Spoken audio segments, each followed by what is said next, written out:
Sainte Anne est connue comme étant la mère de Marie et la grand-mère de Jésus. Il y a une célébration importante de Sainte Anne en Bretagne, à partir de l'existence de la grand-mère de Jésus, la foi au Christ, et puis l'intercession de Sainte Anne ont pris racine dans ce pays. Je trouve ce qui est intéressant, c'est de voir comment la foi des Bretons s'est exprimée dans le culte à l'égard de Sainte Anne.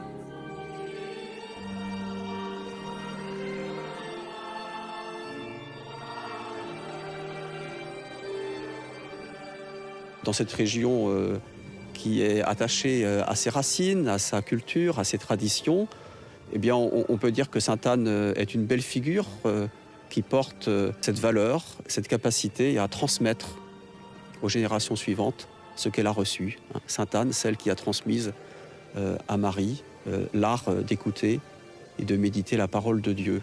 C'est une belle figure pour parler aussi de la Bretagne.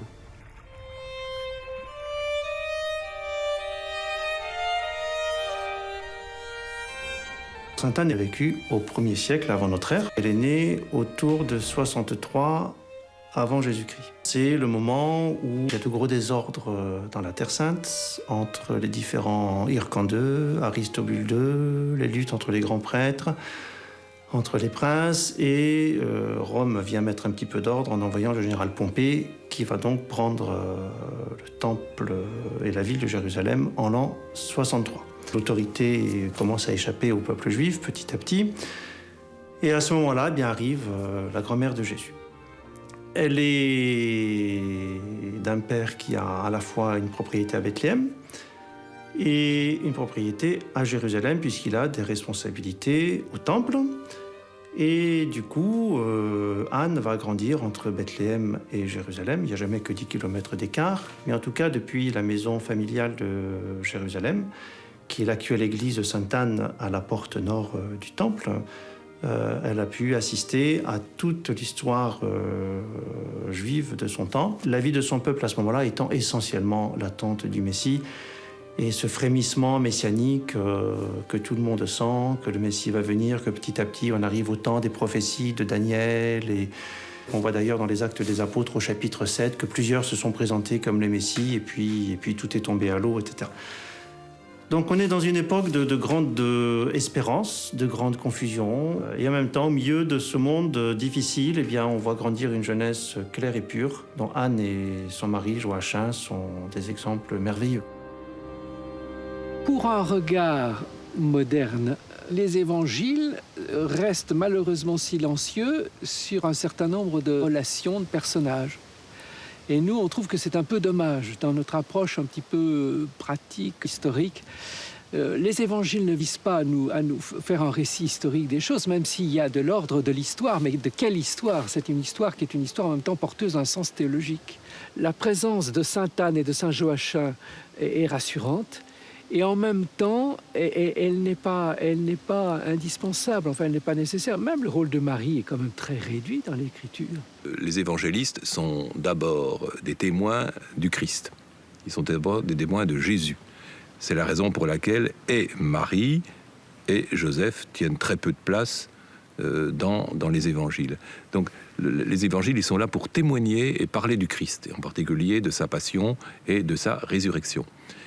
Si bien que les évangiles de l'enfance ont peu de place dans les 4 évangiles, on en parle surtout chez Saint Luc. C'est parce que pour les évangélistes, c'est pas l'essentiel de la foi. Si bien que les liens familiaux passent un peu en second plan. Et c'est la raison, je pense, pour laquelle on n'a pas de développement sur la famille de Jésus. Il y a à la fois les écrits et à la fois la tradition. Donc évidemment, Sainte Anne et Saint Joachim ne sont pas cités dans les évangiles. Bon, c'est dans le protévangile de Jacques qu'on en parle. C'est une tradition très ancienne, puisque le protévangile de Jacques est le plus ancien des écrits apocryphes, qui d'ailleurs au début s'appelait le livre de la Nativité de la Vierge Marie. Et c'est un père jésuite, Guillaume Postel, qui a donné au livre de la Nativité de la Vierge Marie le titre de protévangile de Jacques. Tout ce qui repose un peu sur le culte de la Vierge Marie a ses racines dans le protévangile de Jacques. Et c'est là que, évidemment, on raconte l'histoire de Anne et de Joachim avec beaucoup de détails. C'est la source principale, pas l'unique, mais c'est la source principale de ce que nous savons sur sainte Anne. Ce protévangile de Jacques, il se réfère à Jacques, frère du Seigneur, ou à Jacques, l'apôtre. Mais en tout cas, il n'est pas écrit par le personnage en question. Prote-évangile, ça veut dire l'évangile des débuts, c'est-à-dire le récit des racines de la vie du Christ. Il est connu comme étant rédigé dans les années 160-170, donc au IIe siècle. Ce protévangile, il est classé parmi les apocryphes, mais c'est un petit peu dommage parce que dès qu'on a apocryphe, on se dit tiens, c'est louche, c'est dangereux, ça frise la gnose, etc. Il ne faut pas lire le mot apocryphe dans un sens négatif. Apocryphe, c'est tout simplement, ça n'a pas été retenu dans le canon des Écritures. L'Église primitive a eu le souci de garder des récits qui étaient très, très dépouillés. Mais tous ceux qui étaient très embellis, et surtout à la manière orientale, a été écarté. Dans la mise à l'écart de l'évangile de Jacques, du pseudo-Matthieu, etc., ce qui a compté, c'est la présence du merveilleux et de choses qui étaient finalement un peu trop annexes. Et par rapport aux évangiles finalement canoniques, qui ne s'encombrent pas trop qui ne s'encombrent pas de merveilleux. Ce texte qui est magnifiquement poétique, qui tient sur 5 ou 6 pages A4 de nos systèmes d'écriture. C'est un texte relativement court. Et il est composé en fait en 3 tableaux concentriques. Le premier tableau, c'est la naissance de Marie. Le 3e tableau, c'est la naissance de Jésus. Et le tableau du milieu, c'est l'Annonciation, comme passation de flambeau entre les 2 générations. La série iconographique représentant l'ensemble du protévangile de Jacques, la mieux conservée, se trouve à Padoue, dans la chapelle Scrovegni. Cette chapelle qui a été peinte par Giotto en 1305. C'est un écrit fondamentalement et profondément chrétien, qui est une réponse profonde aux déviations de l'époque contre lesquelles a lutté saint Irénée, qui sont la gnose et le messianisme. Donc on retrouve les mêmes objections, le même courant, le même contexte de fond. Saint Irénée a la grande réponse bien connue dans l'Adversus Héréses contre les hérésies. Et sous forme de poésie, le protévangile prend sa place de réponse chrétienne face à la gnose qui présente le salut comme une connaissance et avec un mépris de la femme absolument épouvantable, et face au messianisme qui considère que Jésus n'était pas le Messie et qu'il faut reprendre toute l'œuvre messianique avec un aspect de guerre. Et face à ce climat de la deuxième moitié du IIe siècle, le protévangile est véritablement une ode à la femme, une glorification de la femme dans tous ses états de vie.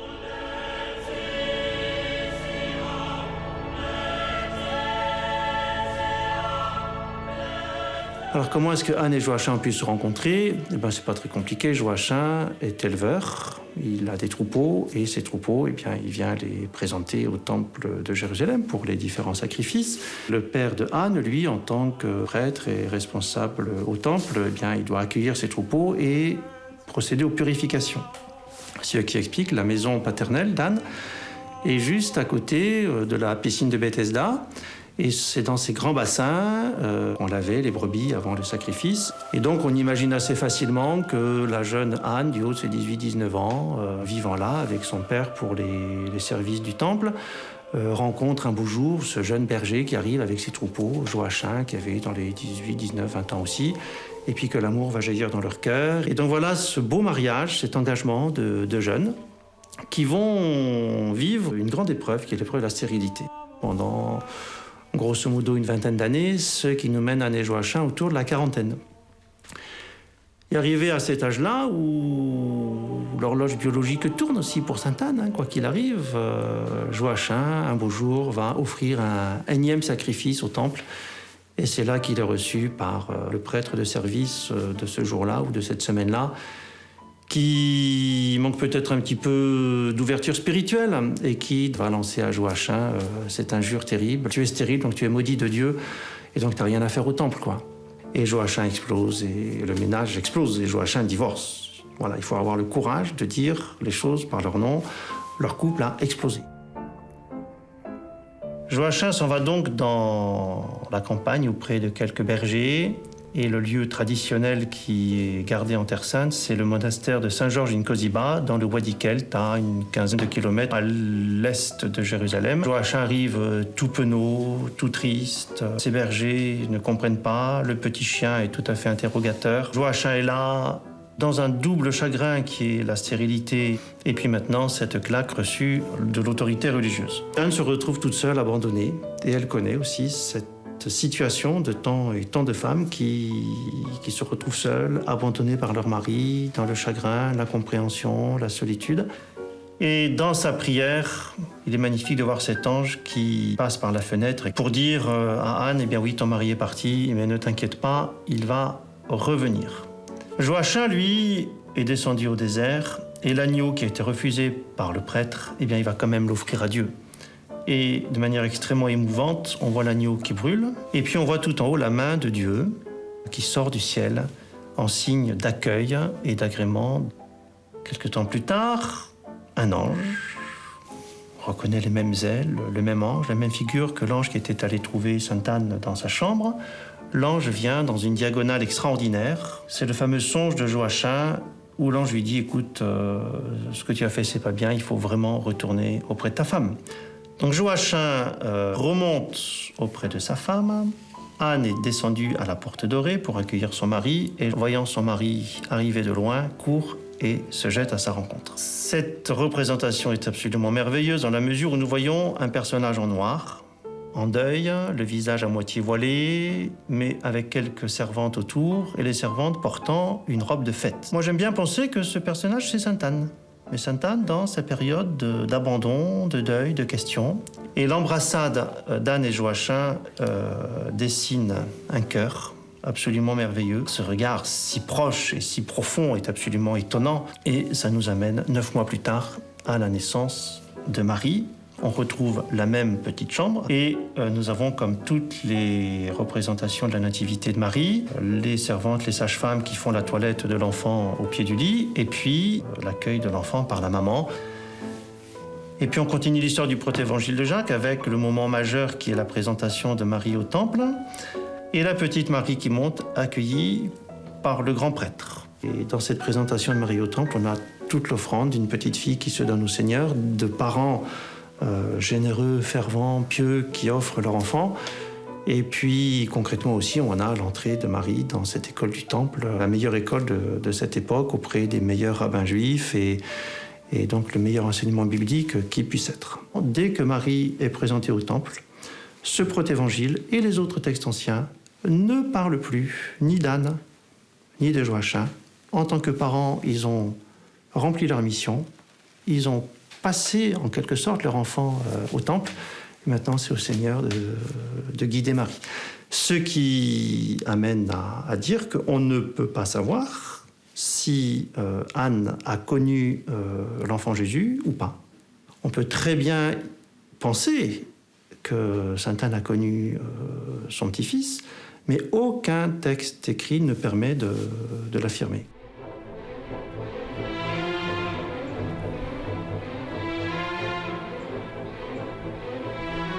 Pourquoi il y a une célébration importante de Sainte Anne en Bretagne?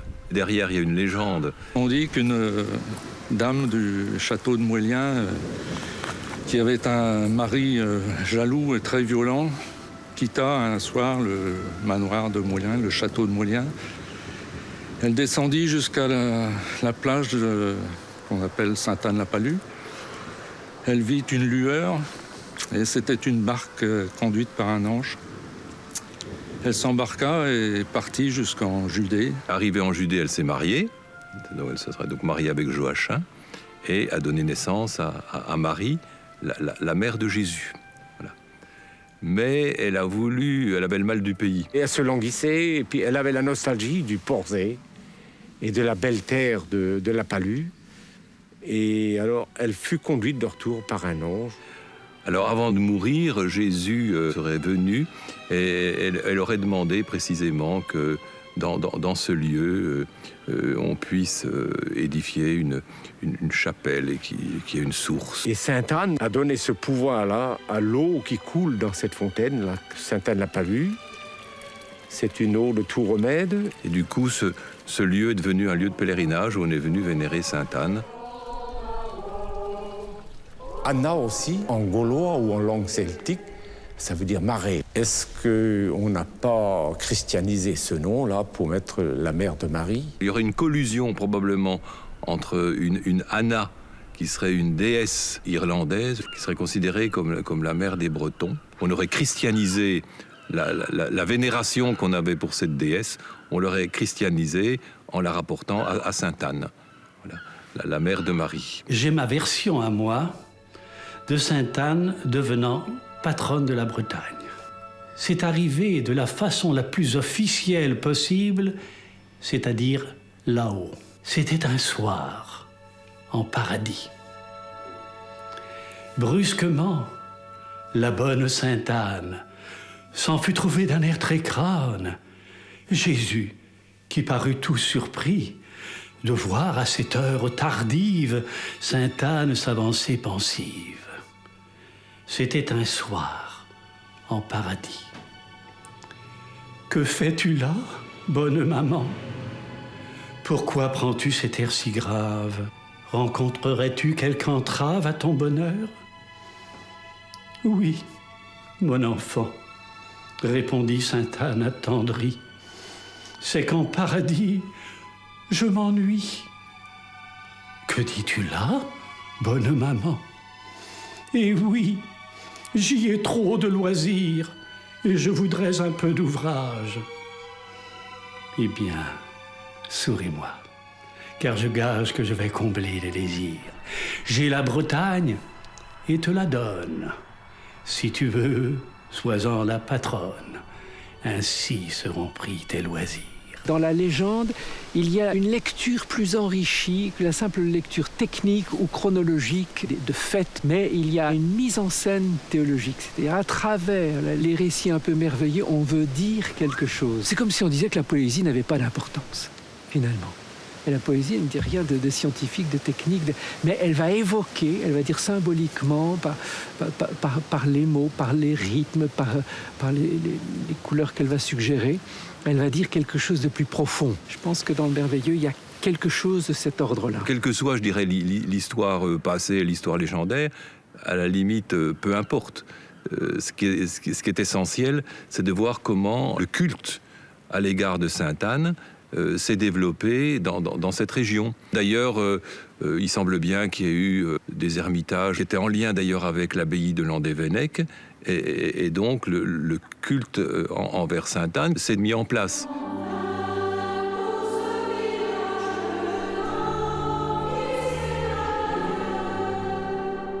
Nous sommes à l'abbaye Saint-Guénolé de Landévennec. Ce monastère a été fondé aux confins du 5e et du 6e siècle. Les fouilles archéologiques qui se sont déroulées dans les années 80 et jusqu'en l'an 2000 ont confirmé une présence monastique qui remonte à cette période-là. De Saint-Guénolé lui-même, on sait peu de choses, sinon qu'il a eu le goût de venir chercher Dieu dans un lieu qui est magnifique. Donc j'aime bien dire que de Saint-Guénolé, on peut supposer qu'il avait une bonne théologie de la création. Contempler Dieu dans un lieu de beauté était une manière de le louer et de rendre grâce.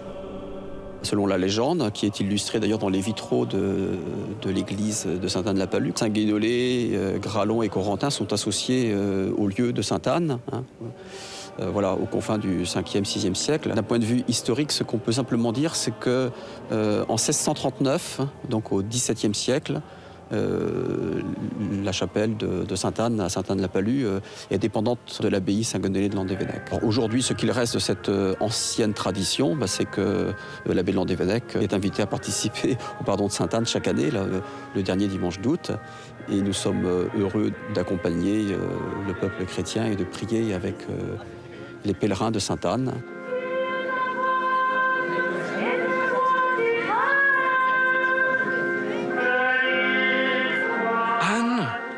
recueilli les promesses que Dieu avait faites à Israël. Elle les a accueillies, elle en a vécu. Elle a rendu ainsi possible la naissance de Marie. Proclamons la foi de l'Église.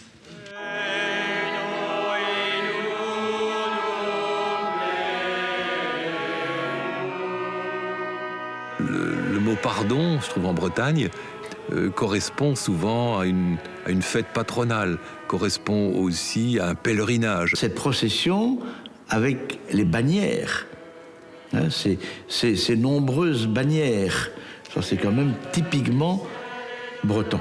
Le nom de pardon était associé au fait que quand on faisait un pardon, on demandait en quelque sorte par l'intercession d'un saint au Seigneur de nous réconcilier avec lui, de nous aider à lui laisser plus de place dans nos vies.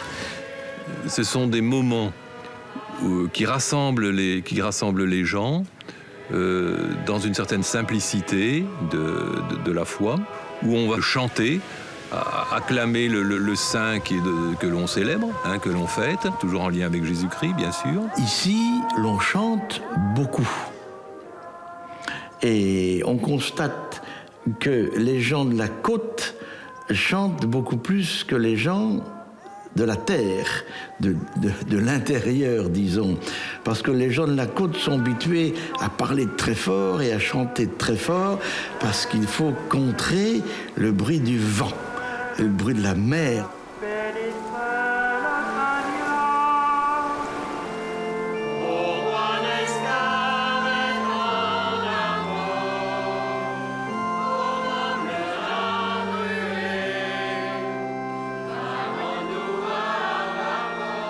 Et ce qui me frappe aussi, c'est la place qui est tenue par le costume aussi. Enfin, les gens sont en tenue de fête. Voilà. Donc on ressort les costumes typiques, traditionnels. La dévotion à Sainte Anne a généré une manière de vivre, une manière de s'habiller, une manière d'être les uns à l'égard des autres certains jours. On se met sur son 31, parce que quand on va rencontrer le Seigneur et les saints du ciel, on ne peut pas s'habiller comme à l'ordinaire. Le pardon, c'est ces enfants endimanchés, chapeautés, belles robes brodées, voilà. Et leur joie d'être là, ils sont de la fête. Ils sentent quelque part qu'ils sont regardés. Et puis en même temps, ils sont heureux de se retrouver ensemble. Et cette joie, ça fait partie vraiment intégrante d'un pardon.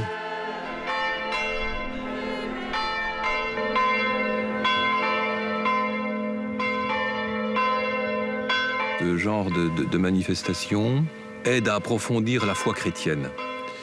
Et une foi chrétienne qui ne soit pas complexée, qui soit à la fois profonde, qui n'ait pas peur de se manifester dans le monde pluraliste dans lequel nous nous trouvons. Ce type de rassemblement sert à plus de fraternité. Fraternité proche et puis fraternité universelle.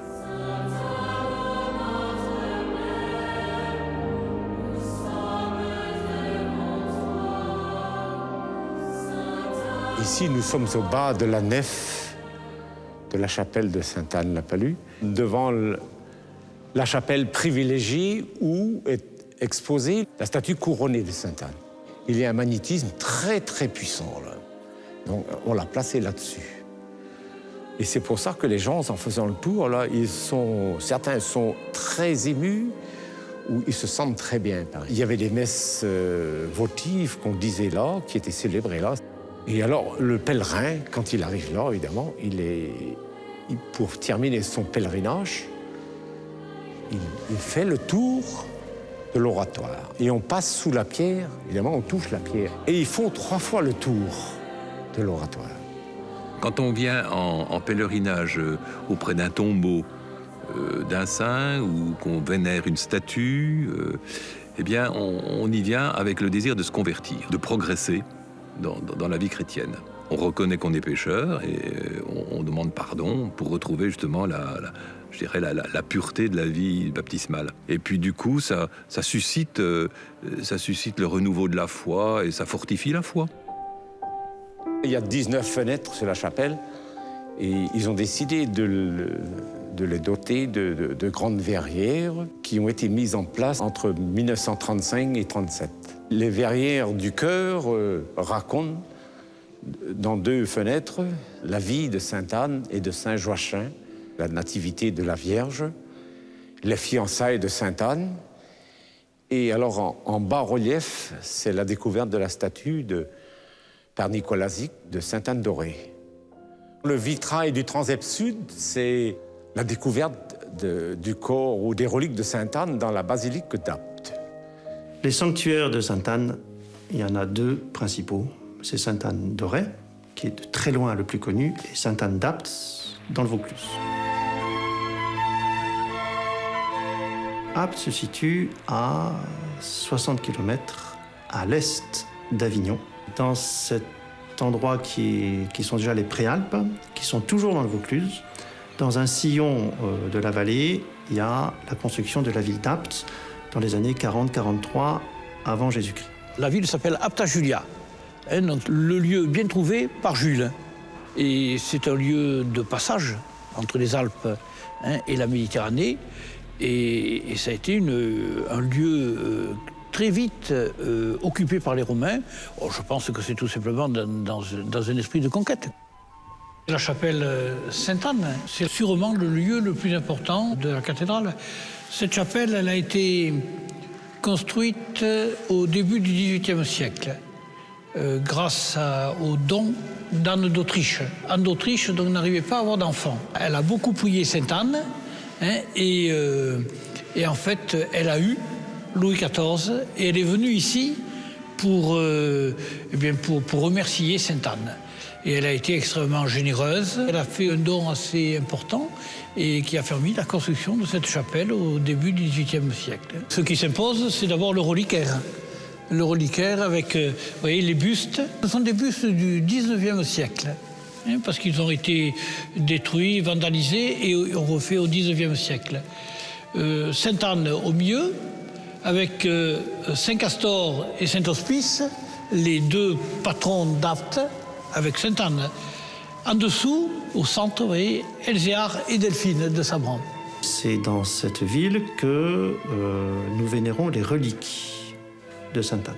L'amour et le culte de Sainte-Anne à Apt est clairement lié à la présence des reliques. Si Sainte-Anne est la grand-mère des Bretons, c'est chez nous qu'elle a choisi de reposer. Le culte de Sainte-Anne en Europe commence à Apt. Apt est la maison mère. Les reliques qu'il y a à Sainte-Anne-d'Orée, comme les reliques qu'il y a de partout ailleurs, viennent de Sainte-Anne d'Apt. Alors se pose la question, comment les reliques de Sainte-Anne sont-elles arrivées à Apt? On peut rattacher tout cela à la grande tradition juive de partir d'un endroit en emportant les reliques et les ossements des ancêtres. On a vu cela quand les Juifs ont quitté la bande de Gaza il y a quelques 10 ou 15 ans maintenant, ils ont emporté leur cimetière. On voit ça dans l'Exode, quand on quitte l'Égypte, Moïse fait prendre les ossements de Joseph pour rapatrier en Terre Sainte. Quand Hérode Agrippa fait couper la tête de Jacques et qui met Saint-Pierre en prison, Jacques étant le frère du Seigneur ou le cousin du Seigneur, c'est quand même chaud pour la famille du Christ. C'est à ce moment-là que Saint Jean prend Marie pour la mettre en sécurité un peu plus loin à Éphèse, d'où la tradition de la maison de Marie à Éphèse. Et à ce moment-là aussi, les tout proches du Christ, que ce sont Marie Jacobée, Marie Salomé, etc., doivent partir. Et c'est la grande tradition de ces saints de l'Évangile qui sont mis sur une barque, avec ou sans voile, en tout cas qui débarquent au Sainte-Marie de la Mer. Et puis que de là, Lazare s'en va sur Marseille, Marie-Madeleine à la Sainte-Baume. Et puis le coffret des reliques de Sainte-Anne va finir à Apt, qui est justement un petit peu à l'intérieur des terres, un peu en recul, un peu en sécurité. Tout le monde n'a pas la même version de l'origine des reliques à Apt. En fait, on sait qu'il y avait des chevaliers de l'ordre de Jérusalem qui ont participé, qui étaient du pays d'Apt, et qui ont participé à la première croisade. Or, la première croisade s'est terminée à la fin vraiment les dernières années du XIe siècle. Et c'est curieux que le culte de Sainte-Anne commence au début du XIIe. Donc moi, je suppose que ce sont des croisés du pays d'Apt qui ont eu la possibilité de récupérer les reliques de Sainte-Anne et qu'ils ont emmenées avec eux. Et c'est comme cela que les reliques de Sainte-Anne se sont retrouvées à Apt. Voilà, alors ici nous sommes dans la pièce du trésor. Et il y a des choses à dire sur Sainte-Anne, là. Il y a les ornements offerts par Anne d'Autriche, aussi toujours en remerciement à Sainte-Anne pour la naissance de Louis XIV, ce qu'on appelle toujours le voile de Sainte-Anne. C'est une pièce assez extraordinaire, unique, très fine, qui n'a aucun raccord, qui n'a jamais été cousue et qui était un voile d'apparat fait pour le calife Mustali. Tout le monde s'accorde à dire que ça a été ramené par un des chevaliers qui est revenu de la première croisade. Et après, ma foi, voilà, l'histoire a voulu que l'on appelle ce voile le voile de Sainte-Anne. Là, nous sommes devant ce qu'on appelle le berceau de Sainte-Anne. On dit qu'il est du XIVe siècle. Et c'est une pièce importante. Vous savez, il y a des gens qui viennent de partout pour voir et pour bercer l'enfant Jésus. Il y a des couples, jeunes couples, qui n'arrivent pas à avoir d'enfants et qui viennent parfois de très loin pour bercer le berceau de Sainte-Anne. Et il y a même un couple qui a eu des jumeaux après avoir bercé alors qu'ils n'arrivaient pas à avoir d'enfants. Voilà, eh bien, je pense que ça relève un peu de ce déblocage psychologique, quoi. Mais enfin, c'est évidemment une tradition qui nous renvoie aussi à Sainte-Anne. Ici, la fête de Sainte-Anne se passe le dimanche qui suit le jour de la fête, le 26 juillet. Alors, traditionnellement, il y a une messe solennelle le dimanche matin. Et l'après-midi, il y a une procession dans les rues d'Apt. Et avant la procession, on bénit le fruit de la terre, là, les raisins, et on donne, on distribue sur le passage les raisins aux gens.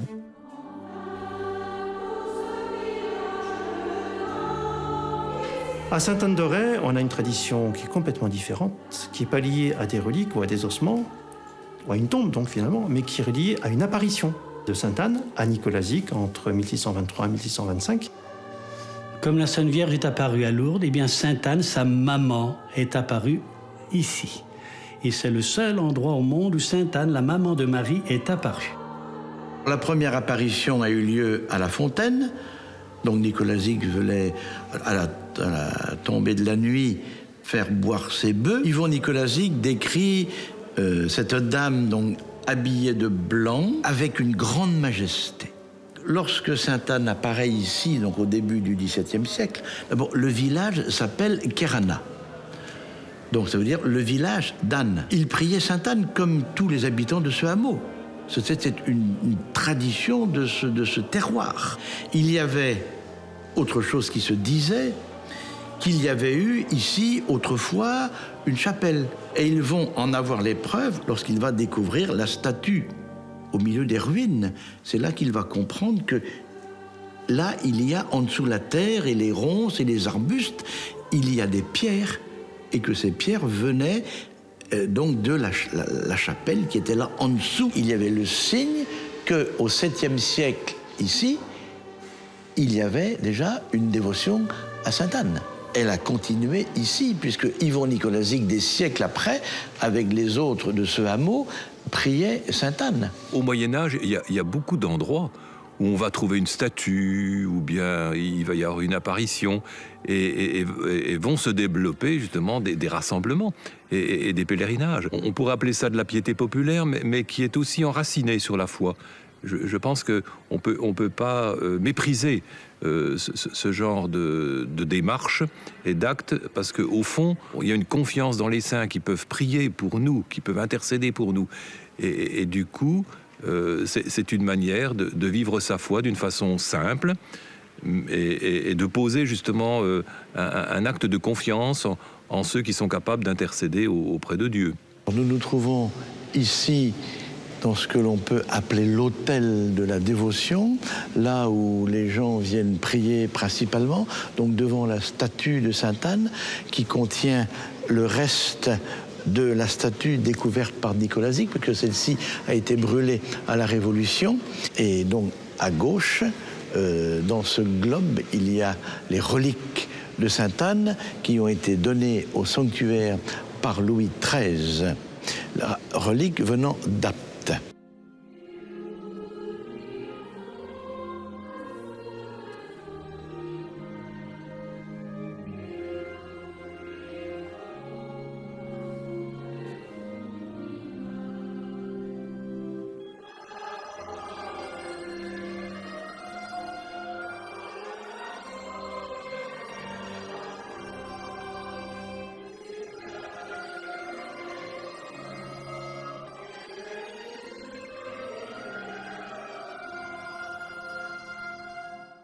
Ici, il y a toujours des belles choses liées aux enfants.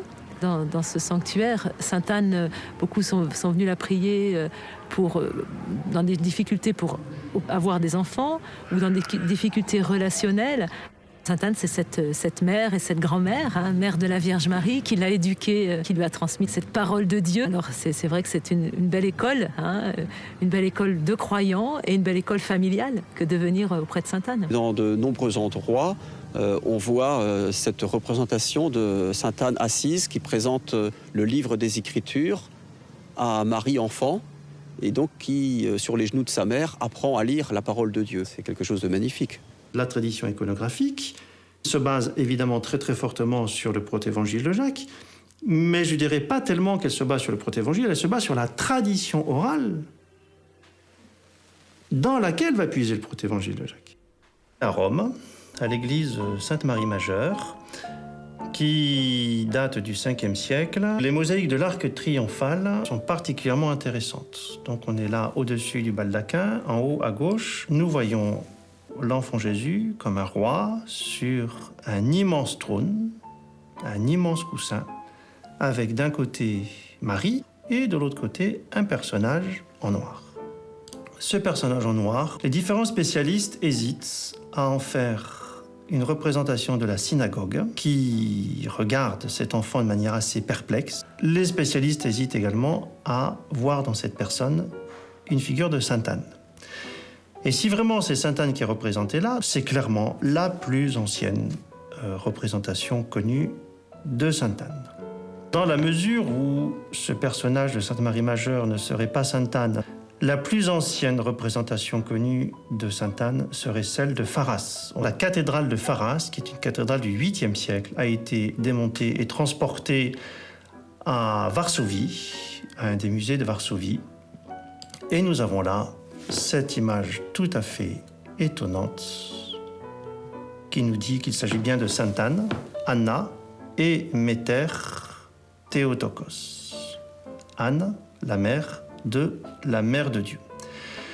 Anne est représentée seule, sans Joachim, avec ses yeux écarquillés d'émerveillement, et puis ce doigt sur la bouche qui nous invite au silence, au calme, à l'admiration devant ce double mystère de la naissance de Marie dans son Immaculée Conception et la naissance de Jésus, Sauveur. À Sainte-Anne-d'Auray, nous avons eu des collectionneurs qui ont pu rassembler les différentes images de Sainte Anne, des statues polychromes allant du XIVe au XIXe siècle, ou beaucoup d'ex-voto, donc des objets déposés en l'honneur de Sainte Anne, en remerciement ou pour demander une grâce. On va découvrir tous les visages de Sainte Anne. Il nous a paru intéressant de montrer la richesse de la personnalité. C'est une femme, c'est une épouse, c'est une mère, c'est une grand-mère, c'est une belle-mère. Et donc on vient à Sainte Anne pour la prier. Au trésor, on dépose toutes sortes d'ex-voto pour tous les aléas de la vie, tous les soucis de la vie, les examens, les maladies, le désir d'enfant. Et Sainte Anne, cette femme qui a eu multiples visages, mais comme toute femme finalement, on peut la voir sous ses différents aspects, selon qu'on vient plutôt la prier comme grand-mère, ou plutôt la prier comme mère, ou comme épouse. Et donc on a essayé de répartir ces figures selon ces différents thèmes. Sainte Anne est souvent représentée avec un livre qui se déplace dans ses mains. qui peut être fermé, qui peut être ouvert. Alors quelquefois on représente par exemple Sainte Anne seule. Et souvent quand elle est représentée seule, le livre est ouvert dans ses mains. Donc c'est la femme de l'Ancien Testament qui scrute la parole, qui se sent héritière d'une parole. C'est la femme juive qui espère que le Messie va naître d'elle, comme toute femme juive. Et puis ensuite, le livre, elle le transmet à sa fille. Donc c'est là qu'on arrive dans les éducations. Elle transmet la parole qu'elle a elle-même méditée et elle apprend à sa fille à la lire. C'est la parole de Dieu qu'elle donne à sa fille pour que sa fille elle-même ait l'espérance de devenir la mère du Messie. Et puis ensuite, dans les Saintes Anne dites trinitaires, c'est-à-dire quand on a à la fois Sainte Anne, Marie et l'enfant Jésus, le livre aussi se promène dans les mains de Sainte Anne. Ça, c'est une iconographie plutôt de la fin du Moyen-Âge, alors que les éducations de la Vierge apparaissent surtout au XVIIe, XVIe, XVIIe siècle, au moment où on commence à se préoccuper de l'éducation des filles. Et donc Sainte Anne, sous cette forme-là, devient la patronne des enseignantes ou des bonnes mères qui éduquent bien leurs filles. Sur ce trottoir, nous avons donc les Sainte Anne éducatrices, la Sainte Anne qui désigne le livre à sa fille, avec à l'intérieur ABCD, EFG, donc c'est un abécédaire, mais un abécédaire qui pour moi est plutôt une Bible en réalité. Et celle-là qui me tient à cœur particulièrement, d'abord parce que c'est un reste, et j'aime bien les œuvres inachevées. Bon, celle-là, elle n'est pas inachevée, elle est partiellement détruite, mais l'imagination est obligée de travailler pour compléter ce qui manque. Et finalement, il reste le principal.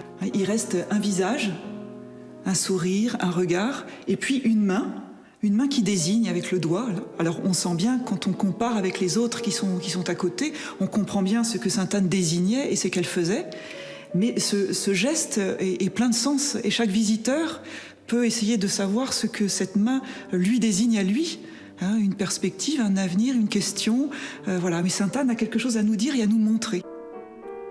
Ici, sur cet espace assez long, nous avons réparti les Saintes Anne dites trinitaires qui nous montrent différents types de relations entre Sainte Anne, sa fille et son petit-fils.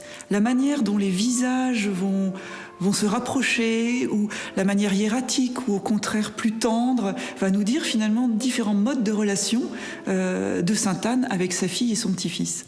Alors ici, par exemple, une qui est la plus tendre peut-être, où Sainte Anne elle-même ne porte pas le voile, mais des cheveux libres sur les épaules.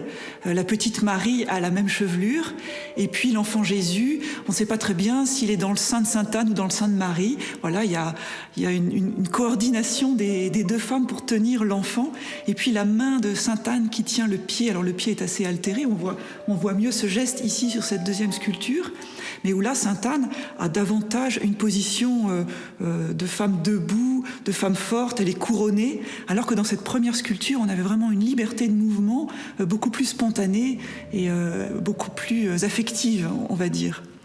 Ici, effectivement, Sainte Anne apporte la couronne, comme Marie, l'enfant Jésus, le globe.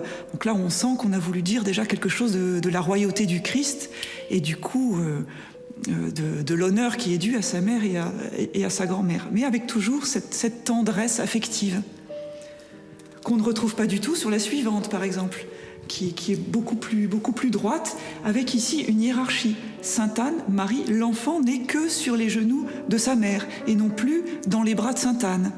Ici, on a peut-être plus voulu dire une généalogie un peu plus stricte.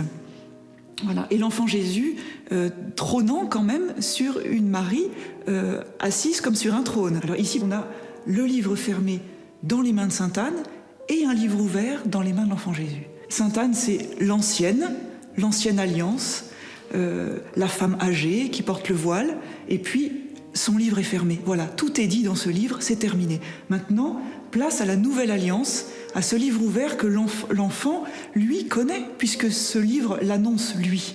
Et on a donc ce jeu de parallèle entre les deux livres, Marie qui fait une très belle transition. Donc Sainte Anne, ici, c'est vraiment l'ancêtre qui a transmis et qui a bien joué son rôle, et maintenant, quelque chose de neuf peut naître. Alors, ici, une des plus belles sculptures de la collection, une œuvre mosane vers 1500, tout à fait exceptionnelle, qui va faire l'objet d'une étude en vue d'une restauration, on espère assez prochainement, parce qu'on soupçonne que derrière cette peinture marron, il y avait de la dorure. Le livre sur les genoux de Sainte Anne, donc c'est vraiment le livre qu'elle avait dans ses mains à elle quand elle est représentée seule.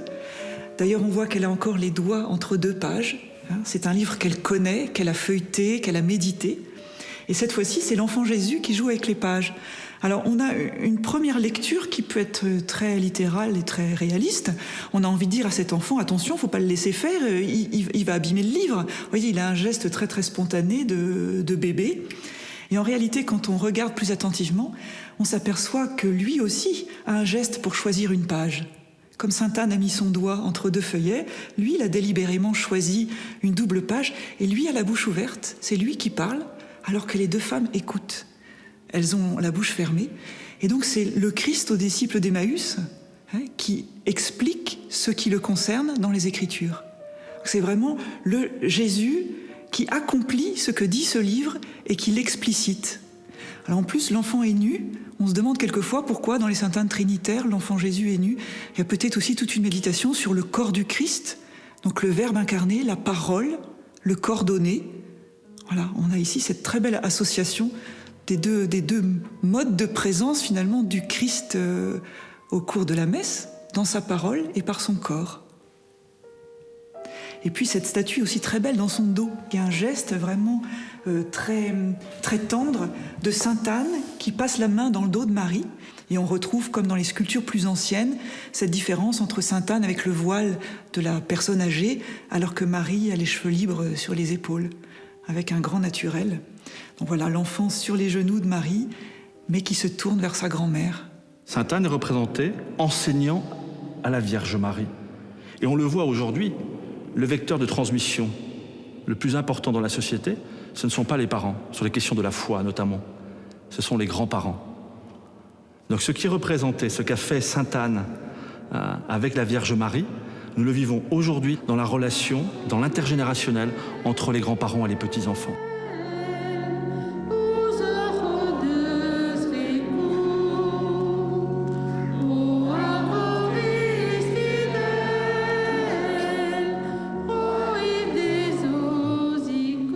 Il faut nous dire qu'on est les petits-enfants de Sainte Anne durant cette célébration. Et puis, on a le droit de lui dire ce qui nous pèse, ce qui ne va pas bien, toutes les souffrances que l'on a, de lui dire, Sainte Anne, aide-moi à continuer le chemin que je dois encore faire. Le pape François revient souvent sur la place des grands-parents. Jean-Paul II avait déjà fait aussi une lettre pour les personnes âgées. Et je pense que dans notre société occidentale, où les grands-parents sont mis de côté quelquefois, on retrouve en fait la place que peuvent tenir des grands-parents. Et en pratique, c'est vrai. Parce que, étant donné le travail quelquefois des parents, ils sont moins disponibles pour passer du temps avec leurs enfants. Et donc, ils les confient aux grands-parents. Et du coup, les grands-parents sont aussi des coopérateurs de l'éducation des enfants et des jeunes. Notre génération est une génération où les grands-parents ont aidé leurs enfants et donc leurs petits-enfants. Ensuite, je pense qu'au niveau du travail, nous sommes une génération, et ça va sûrement continuer, où les mamans vont au travail. Et c'est souvent les grands-mères qui mènent l'enfant à l'école, qui vont le chercher à l'école, qui le récupèrent en attendant que la maman rentre le soir. Alors à ce niveau-là, je dirais oui, la grand-mère de Jésus, elle est très actuelle. C'est moi qui n'ai plus mes grands-parents, je m'adresse à elle très, très facilement, très spontanément. Je lui confie un peu mes difficultés, que ce soit dans le couple, que ce soit avec nos enfants. On confie ça dans notre prière quotidienne. C'est une relation vraiment de petit enfant à une grand-mère. Hier, on avait un prêtre qui fêtait la fête de Sainte Anne et qui expliquait que les grands-parents étaient les racines, les parents étaient la tige et les enfants étaient le fruit ou la fleur. Et donc, on ne pouvait pas avoir de fruits ou de fleurs sans les racines et sans la tige. Toute personne a besoin de racines. C'est vraiment important, même pour faire grandir les générations futures. Enfin, maintenant, on le découvre encore plus parce que malheureusement, les racines sont... Il n'y a plus de racines, les tiges sont flageolantes et c'est vrai que Je pense que c'est vraiment un message. Enfin, pour nous maintenant, on est grands-parents en plus. Les grands-mères inscrivent, non pas seulement dans la vie, mais dans une chronologie, dans une histoire, dans une culture. C'est beaucoup plus profond, beaucoup plus riche. Et de ce point de vue-là, Sainte-Anne a certainement des choses très importantes à nous dire aujourd'hui sur la part de l'histoire, la part de la culture, la part d'une profondeur de vie dans une existence humaine. C'est Sainte-Anne comme garante en quelque sorte de l'incarnation. Il ne suffit pas d'avoir une mère. Par une mère, on reçoit la vie. Par une grand-mère, on reçoit comme une histoire. Des figures comme celle de Marie, comme celle de Sainte-Anne, eh bien, sont des modèles qui peuvent nous conduire à avancer à la suite du Christ parce que elles ont été un petit peu aux premières loges de cette écoute de la parole et de cette vie selon le souffle de l'Esprit.